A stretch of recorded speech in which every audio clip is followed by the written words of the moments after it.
YouTube's working, isn't it? I was asking There we you. go. Yeah, it's working. Facebook is up. So we are up on Facebook now again. Hey everyone. We're just heading into our second segment of Trending. In studio with me is Dr. Philip Chavez. He is joining me. We're going to be transitioning here, touching on what is the development of man? What is ultimately his mission in life? So we're just hopping right into our next segment. So we'll go ahead and come on in. And good to go.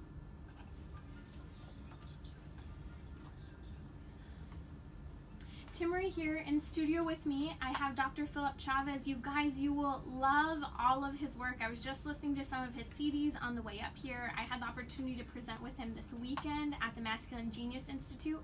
But he's covering an area of development that we so desperately need in the church. There's so much surrounding feminism, femininity. What does that mean? How do we respond to contraception and abortion?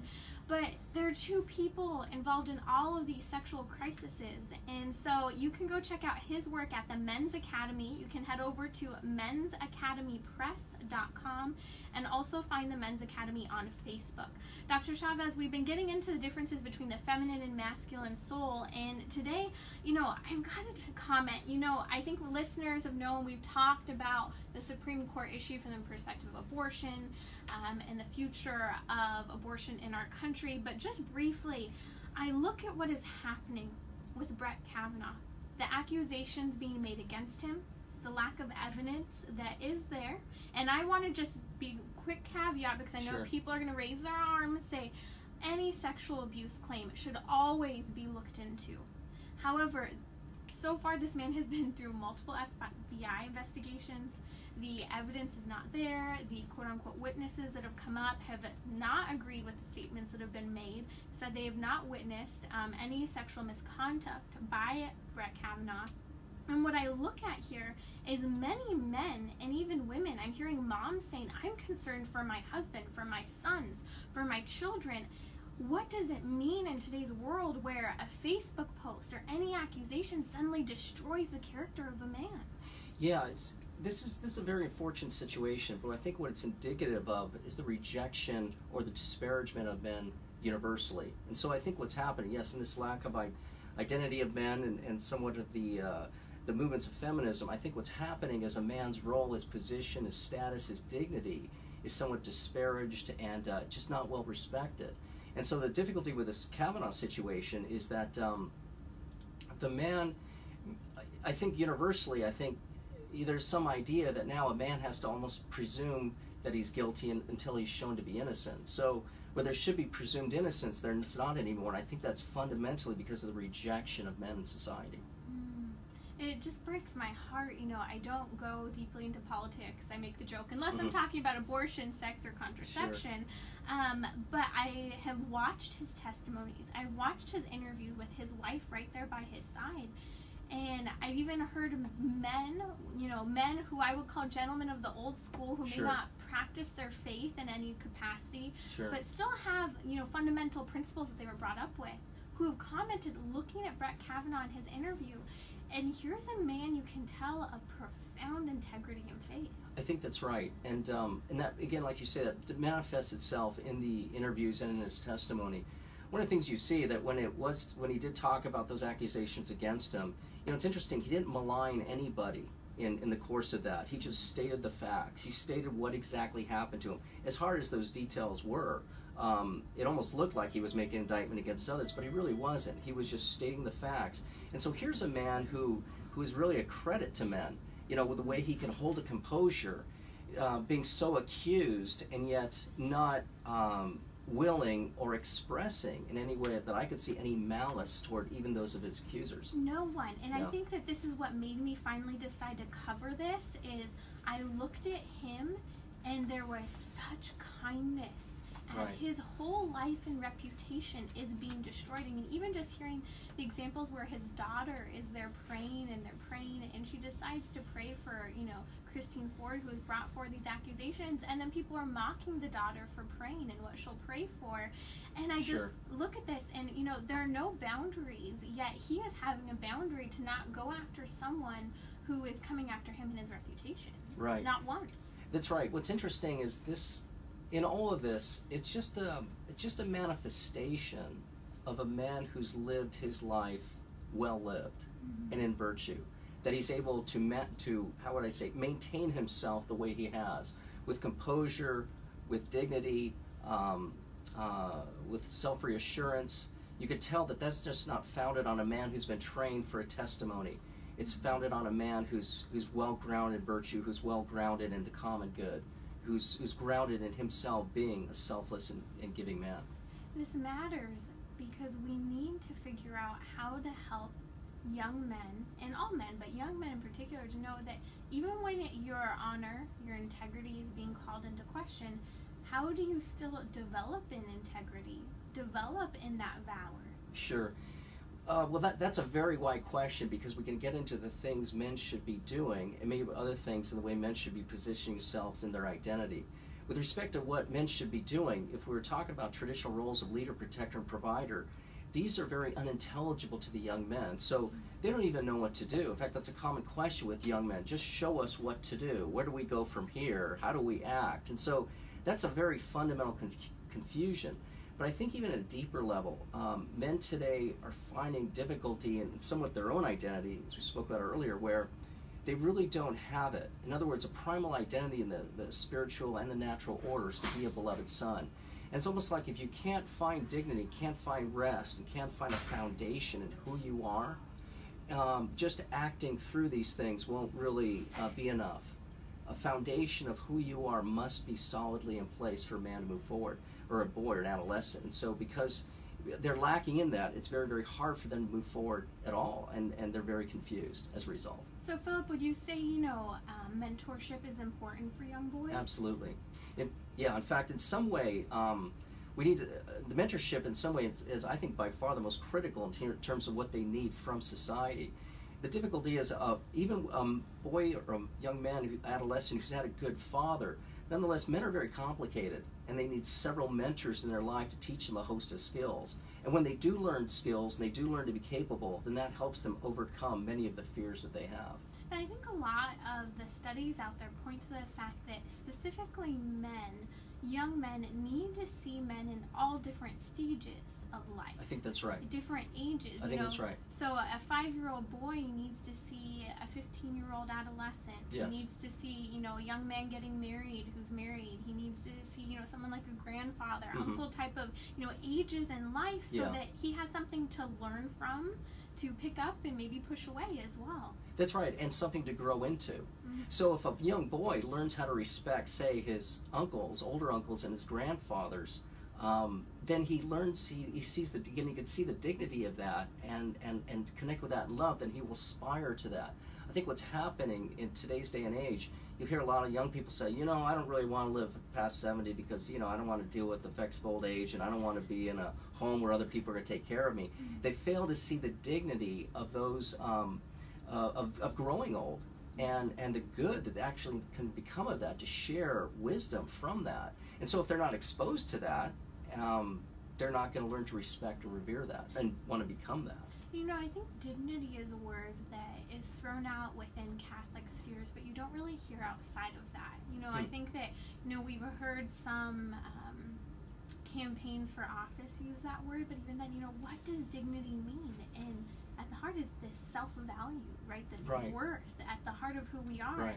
And, I look at, we started talking about Brett Kavanaugh. He's someone who sees value in himself. I think so. But also clearly value in others, that he's not willing to run down that path. That's right. To violate their dignity. Exactly. Yeah. Exactly. Yeah, Brett Kavanaugh, like any good Christian man, it just seems that he understands that his dignity is in God's love for him, I think, ultimately. And that's where we all find our dignity. Most of us, I think, try to achieve that and find that in the things we achieve and what we do. And of course, that just leaves us in fear, leaves us in disparagement, can leave many in depression. But yeah, unless any human person at whatever age learns, unless they really learn what it is to embrace that their dignity is founded in God's love for them and God's eternal calling for them, and that calling to be in union with Him. That really is the fundamental basis of identity, and all of us really need to move in that, not just receive that, but also continue to grow in that. Coming up on the show, we're going to be talking with Dr. Philip Chavez about what is a man's mission, called leader, protector, and provider. But I want to touch a little bit more on this mentorship side. I know it's going to tie in more later as well. But mentorship, maybe, I think this is something that men, because they've lacked mentors, don't know how to mentor. That's right. So how can we help, some of the men listening, well, how do I even begin to try and mentor? What do I just pick up a random kid off the street? You know what I mean? Yeah, okay, that's a good question. Yeah, this may sound a little strange, but I think the best way to kind of move into the role of a mentor is one imagining, positioning himself like when he was a kid, what does he wish somebody would have reached out to him to do?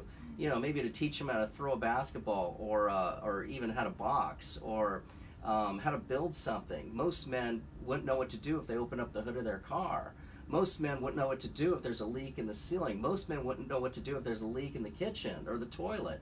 And so men need to teach them all of these hosts of skills. It's survival skills as well. Skills, too, on how to protect somebody else. If a child or somebody in a restaurant starts choking, what do you do? If somebody falls over from a heart attack or a stroke, what do you do? So all of these skills, I think, they're incumbent on a man to learn. Women as well. But these things empower a man and help him grow in confidence. A couple months ago on the show, I mentioned how we're afraid of telling other people that we need help or asking for help because we don't want to burden others. But part of what you're saying is making me think in a practical, maybe you've got to clean out the rain gutters before the season comes. And you invite maybe that boy across the street who's just kind of skateboarding outside or maybe a nephew or someone say, hey, do you want to come help me out? And why? Because both he has the opportunity to learn a skill, but to be with another man in that instance. Sure. I think, Timmerie, I could be wrong when I say this, but I think at the basis of that is the inability of a young person maybe to relate and to reach out. In fact, for that matter, even to an older person to relate and reach out. In other words, I think because people are so blocked in relationship today, everybody's closed, they stay in their own world, they hunker down into their circumstances. Because of our failure to grow in many relationships, we fail to grow in those roles of being mentored or being mentors themselves. Oh, there's so much to unpack here. Coming up, we're going to be talking about what is the man's mission. I know so many men who are hungry to know, what am I called to? Just give me the manual and I will follow it. That's right. So coming up on the show with Dr. Philip Chavez. Okay, how you doing? Doing okay? Yeah, awesome. Well, I'm doing okay. Awesome. Any questions? No, I think I got it. Yeah. Okay, feel free to steer this section again as much as you want. We're going to dive into. I put protector and provider together. Okay. But if you want to start to pull one of them up sooner, but this area section we can focus more on leader. And I'll just start by asking just general questions. Sure. What's the man's mission? So, okay, we're going to go ahead and get started.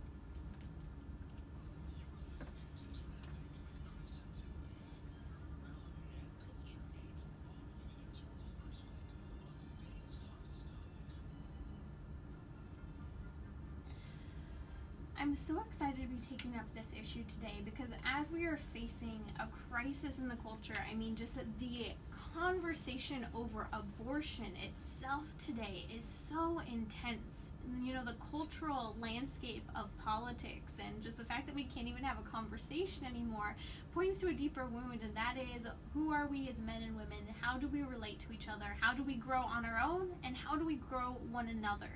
And so with me in studio is Dr. Philip Chavez, and we're talking today about masculinity. And I'm just going to throw this question right out there because Let's hear it. It's complex, but it's your work.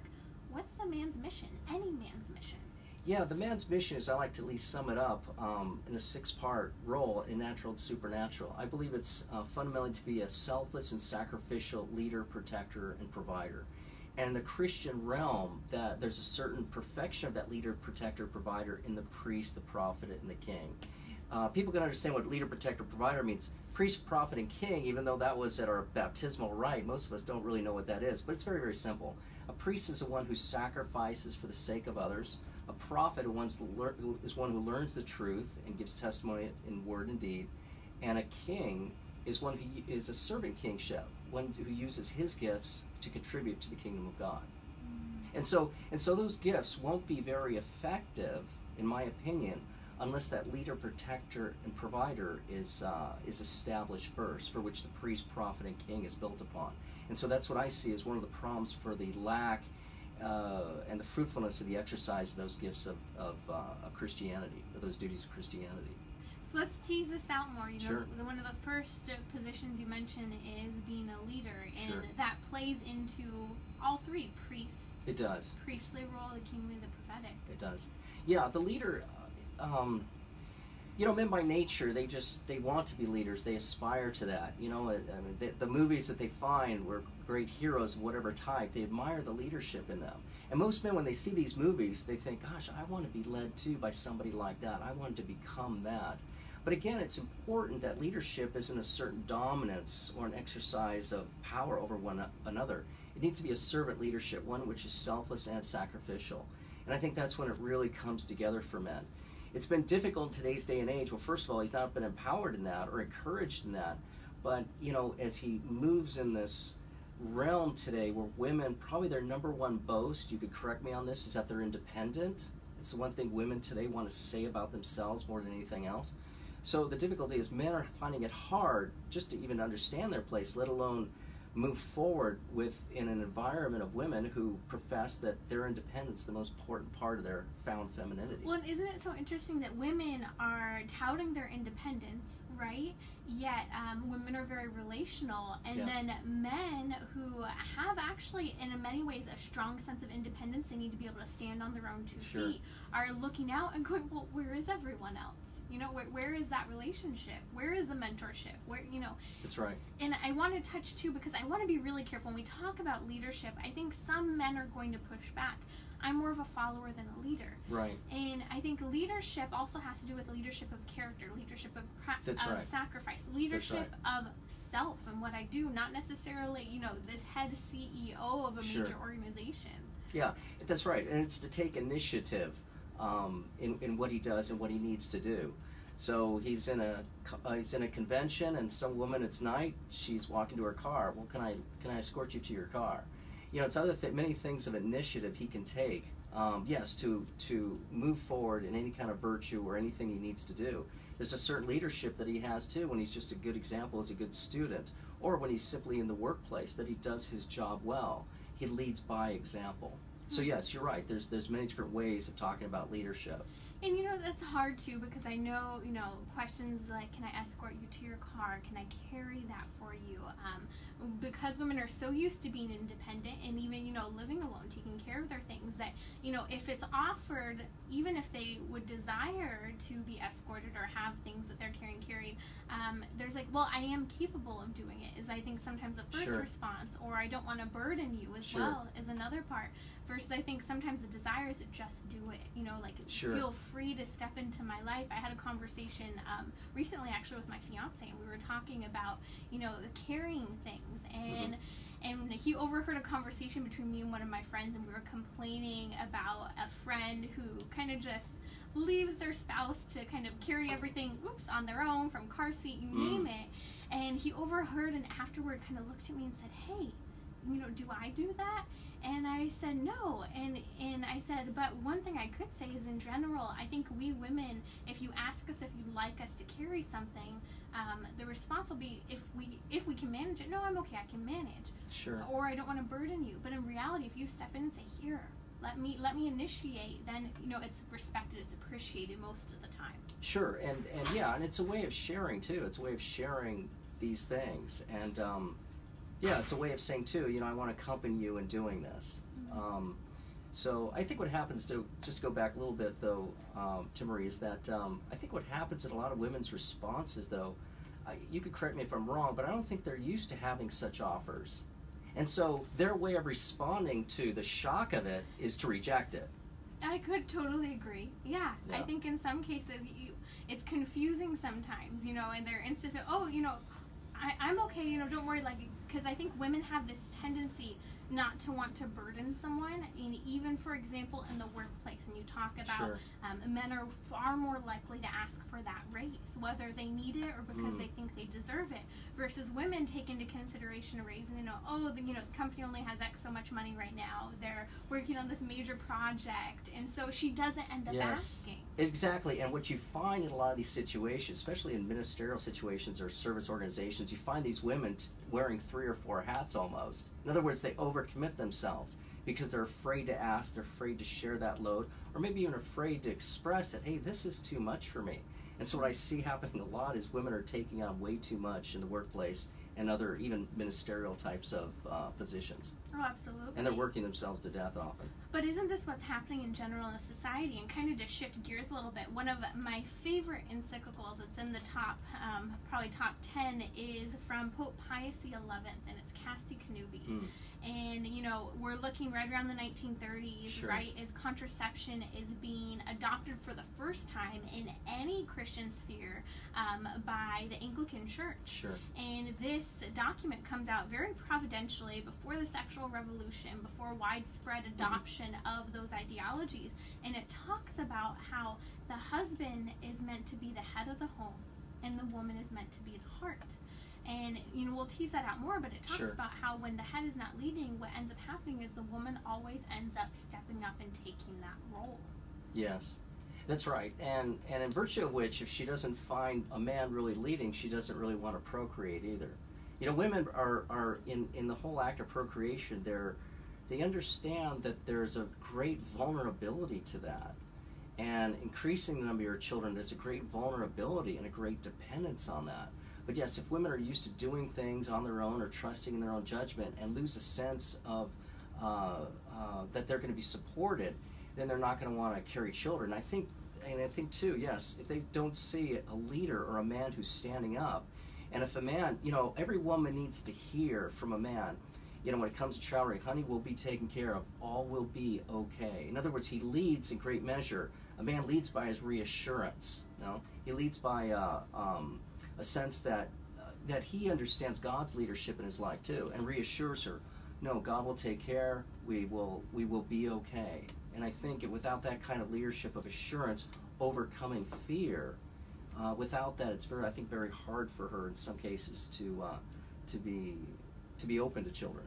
Yeah. Well, and then there's a lot of reluctance in many ways, from dating to even just the dynamic within marriage, or Sure. if you're in neither of those roles, within the realm of the workplace and issues right. with authority. That's right. Yeah, I think what's happening in the dating world, as you alluded to, men aren't. It's going to be otherwise hard for them to move forward well and securely in a relationship, or moving in a relationship that's developing, if they don't have that leadership capacity down. Because men can only rise up when their role is clear and when they're empowered in that role. So if it's not clear to them, nor do they feel they have strength to move in that role, they're not going to be, I won't say not interested in dating, but it's not going to take much place. I think this is what's happening to young men today in their 20s. A high percentage of them are in some way disinterested from the whole, how would I say, dating process, because they don't know what their role really is and don't feel empowered or strengthened or summoned to move forward in those roles. One of the things that you said this past weekend that I think a lot of people will gawk at, but when teased out, and if you've been listening to the conversation so far, and for anyone who's just joining us, that's Dr. Philip Chavez, and he's from the Men's Academy. So many great things coming out of your apostolate and ministry to men. But you commented this weekend about the husband and how he has that God-given post to leadership. That's right. And that's important to understand that, because leadership in some ways, as we come to understand the present time, we look at it more like my influence or how well and effective I am. But a man's leadership role in the family, a husband's role, a father's role, isn't so much of his ability. It's not contingent on his ability. It's contingent upon his God-given office by God himself. And when he defers that and see that God has given him that mission, and he should expect then, if that's what he's called to, that God will give him the grace to see that through. And you talked, I was listening to one of your pieces where you talked about how in the garden, ultimately, Adam was alone before God created Eve. Yes. And in that, he was learning about himself and Exactly. how to lead in that moment. That's right. And in that time with the garden, remember, the only one he related to was the father. Sure, animals came later on, and he had leadership over them, but he needed to relate well with a father figure in his life, and to receive that leadership and that guidance and that mentoring and that tutoring, which I'm sure to some extent went on. And so when he gets that and sees that, especially with God, he does much better. Awesome. We have bumpers, so we can transition right out. So if you're Okay. getting close to Yeah, time, don't feel worried. Got to be more careful Yeah, about that. I'll just point to you, Okay. and then if you are nervous, you can leave me 10 seconds, or if it's close enough, you can Okay. kind of finish the statement, and then the bumpers. Okay, so let's go ahead, and anything specific you wanted to hit in that area before transitioning to the next Not that I can think of. Okay. When our last segment flies by, huh? It does. It goes very quick. Okay, let's go ahead and set and start it up. All set.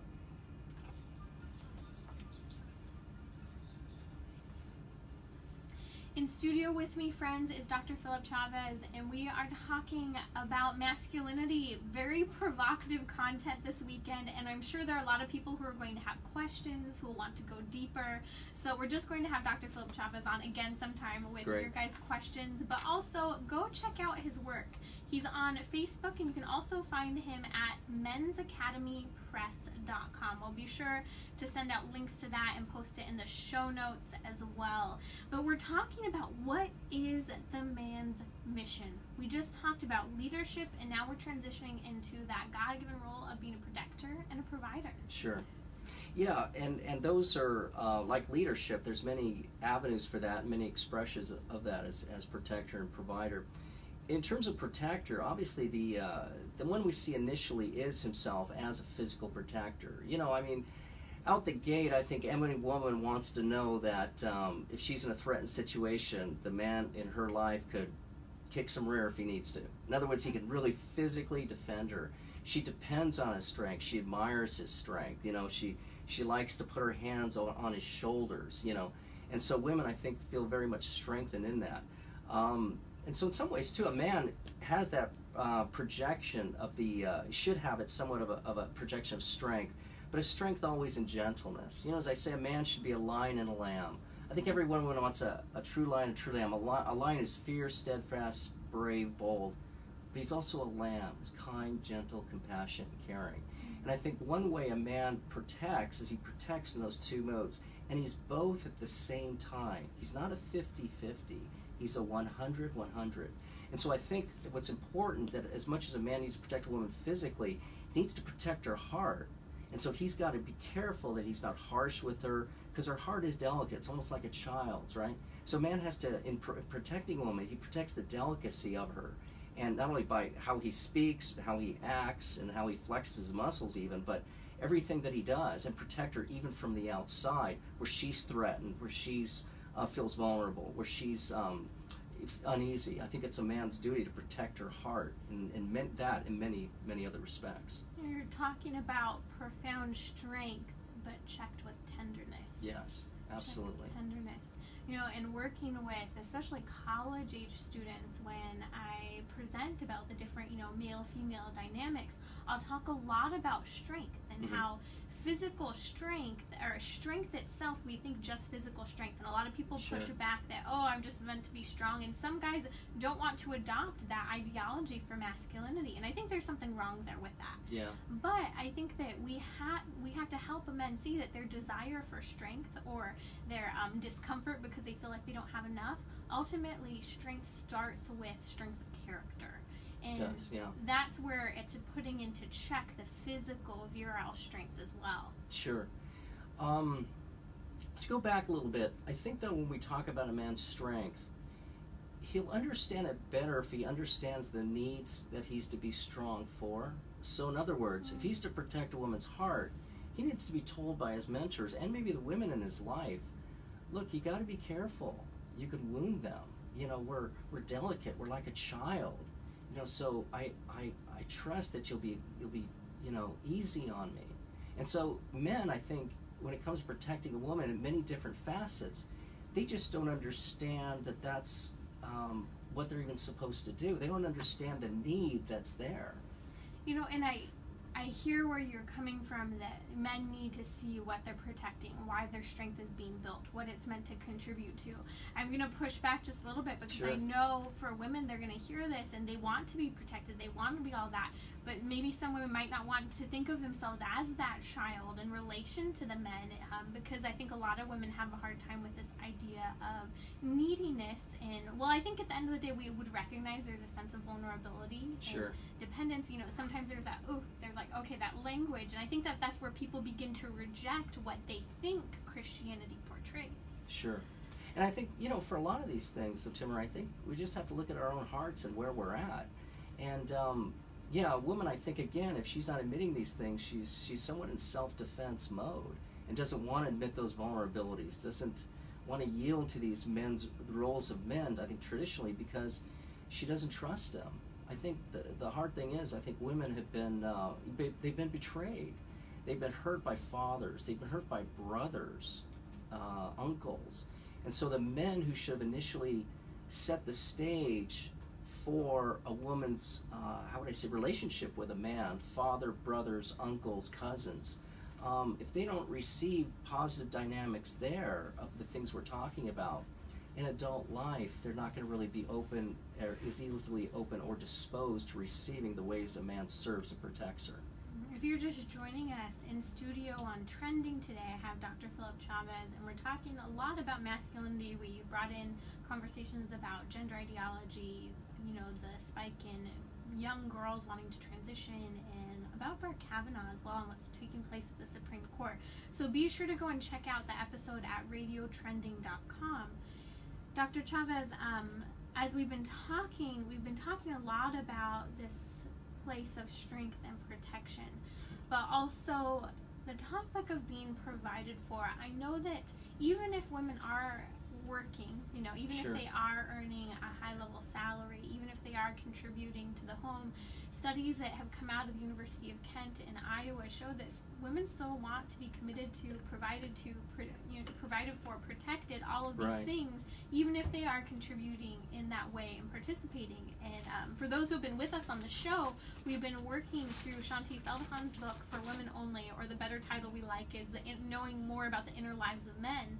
And it talked about how the heaviest burden on all men is this felt responsibility, no matter what that wife's role, position is, contribution is, to Sure. provide.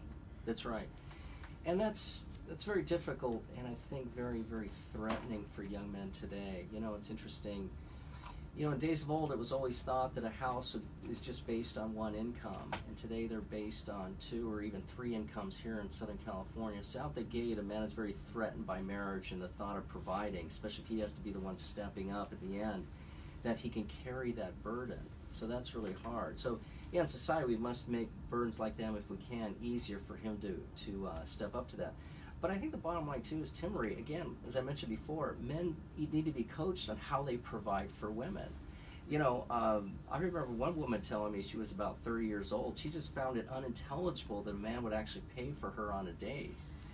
And I was actually kind of shocked about that. But I always thought most women, in the end, really liked that. But she didn't really understand that. So, but this is something men should be summoned to do. You know, if you're dating a woman at some serious level of courtship, she needs to know that you have the capacity to provide for her, and that's expressed by, you know, covering every check.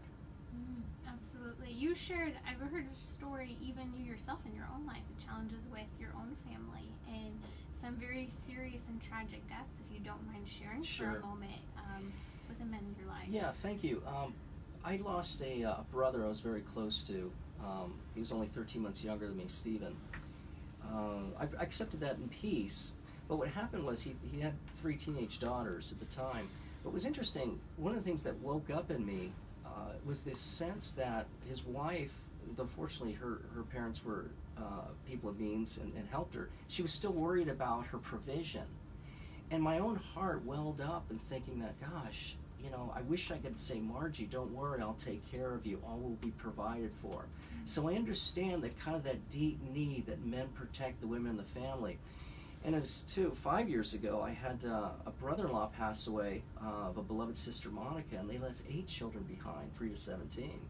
So yes, one of the hardest things I've had to deal with in my life was the failure of not being able to step up and provide for my sister and sister-in-law the way I would have liked to, just to reassure them, to calm them, to make to help them understand all is okay. So feeling that obligation to provide was very, very deep with those experiences.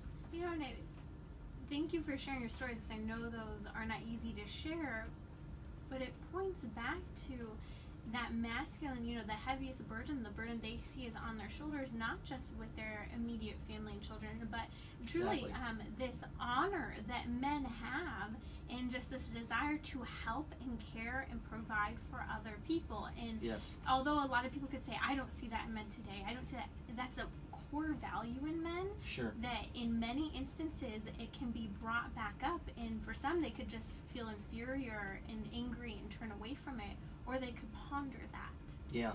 Well, in this case, the direction I'd like to take that point is that if a man does have that role and he understands it and rises up to it, he needs to put faith in God, that God will help him in that role. If it truly is God-given, then God will give him the means for which he calls him. So I think men can move forward in confidence, knowing that God will supply.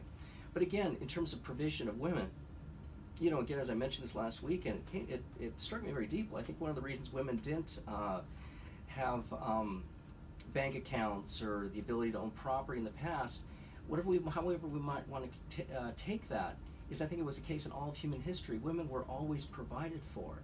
There was a sense among men, I'm sure, the women we provide for, they should always feel that they're always taken care of. And I think that was the mentality of the past. Well, and let's take this into biblical terms. Our Lady was taken into the home of St. Joseph, yes, and it was believed that neither of them had intentions of sexual intercourse.